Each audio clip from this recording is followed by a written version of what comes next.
अब हम पढ़ेंगे सर्विकल एक्ट्रोपियोन मतलब सर्विकल एक्टोपी। एक्टोपी का मतलब क्या है, मान लो यहाँ पे यूट्रस के अंदर ऊम फॉर्म हो रहा है, ठीक है। तो नॉर्मली यहाँ पे फॉर्म होता है, यहाँ पे फॉर्म नहीं होगी, यहाँ पे फॉर्म हो गया, तो एक्टोपी मतलब आउटर साइड में फॉर्म हो रहा है। एक्ट्रोपियोन का मतलब यहाँ से इतना तक सर्विक्स होना चाहिए था, जो कॉलमनार एपिथेलियम सेल्स है यहाँ सर्विक्स इतना ही होना चाहिए था। यहाँ पे क्या हो रहा है, बाहर आ जा रहा है, इसमें देखो बाहर आ जा रहा है ना, वैसे जो बाहर आ गया कॉलमनर एपिथेलियल सेल्स जो है उसके बाहर आ गए। बेसिकली सर्विक्स जितना लंबा होना चाहिए था उससे ज़्यादा है, तो ये है एक्ट्रोपियोन, ठीक है, एक्टोपी।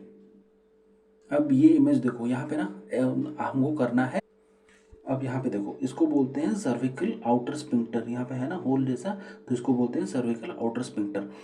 इसके अराउंड रेडनेस दिखेगा जब हम कोल्पोस्कोपी करेंगे, मतलब वेजेना के अंदर जाए, कोल्पो मतलब वेजेना, वेजेना के अंदर जाके देखेंगे ना, तो तुमको ऐसे रेड दिखेगा, जो कि एक्चुअली में नहीं दिखना चाहिए नॉर्मली सर्विक्स में। अगर ऐसा दिख रहा है तो वो है एक्ट्रोपियन, सिंपल, ये रेडनेस जो दिख रहा है। अब प्रेजेंटेशन क्या है, इंटरमेंस्ट्रुअल ब्लीडिंग, ब्लीडिंग का मतलब यहाँ पे स्पॉटिंग है, ठीक है, स्पॉटिंग बिटवीन पीरियड्स, ठीक है ना, पीरियड्स के बीच में, क्योंकि बाहर है ना वो लेयर एक्चुअली बाहर है ना, इसीलिए पीरियड्स के बीच में स्पॉटिंग दिखाई देगा, ठीक है।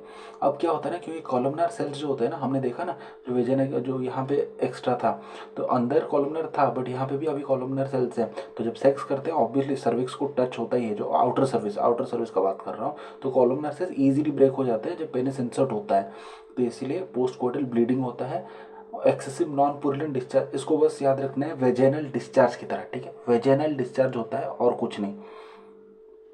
अब कॉजेस ऑफ सर्वाइकल एक्ट्रोपियन, अभी देखो एक्ट्रोपियन मतलब ईस्ट्रोजन, एक्ट ईस्ट, ठीक है, जहाँ पे ईस्ट्रोजन ज़्यादा होता है ना वहाँ पे एक्ट्रोपियन, वहाँ पे वही होता है कॉजेस ऑफ सर्विकल एक्ट्रोपियन, तो याद ऐसे रखना है एक्ट ईस्ट। तो ईस्ट्रोजन कब कब ज़्यादा होता है, प्रेगनेंसी में ईस्ट्रोजन बहुत ज़्यादा होता है। COCP हम कॉम्बाइंड ओरल कंट्रासेप्टिव पिल जब पिल्स लेते हैं उसमें ईस्ट्रोजन प्रोजेस्टेरोन बहुत ज़्यादा होता है, ठीक है। ओव्यूलेटरी फेस मतलब 14th डे में, मतलब 0 to 14th डे में ओव्यूलेशन चलता रहता है, तो वहाँ पे ओव्यूलेटरी फेज में ईस्ट्रोजन ज़्यादा रहता है, ठीक है। तो ईस्ट्रोजन जहाँ पे ज़्यादा रहेगा वहाँ पे एक्ट्रोपियन होगा, ये हमने देख लिया पीछे। अब मैनेजमेंट क्या करना है यार, OCPs की वजह से ज़्यादा हो रहा है तो डिसकंटिन्यू COCPs कर दो। अब एक कोल्ड थेरेपी है और एक डीप हीटिंग थेरेपी है। कोल्ड थेरेपी मतलब क्या, क्रायोथेरेपी मतलब कोल्ड थेरेपी, उसको उस जगह को जाओ और कोल्ड थेरेपी दे दो, क्रायोथेरेपी हो जाएगा।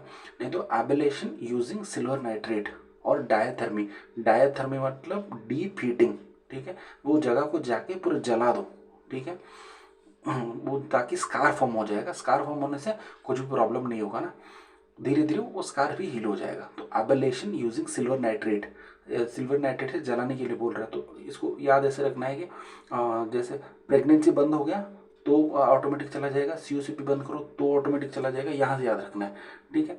अब तीसरा है कोल्ड थेरेपी करना है, डीप हीटिंग करना है।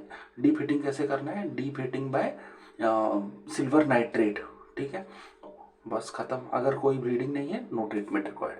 तो यहाँ पे देखो कोल्ड थेरेपी एक देना है, क्रायोथेरेपी, हीट थेरेपी एक देना है, इसको बोलते हैं एबलेशन यूजिंग AgNO3। AgNO3 मतलब क्या, सिल्वर नाइट्रेट, ठीक है।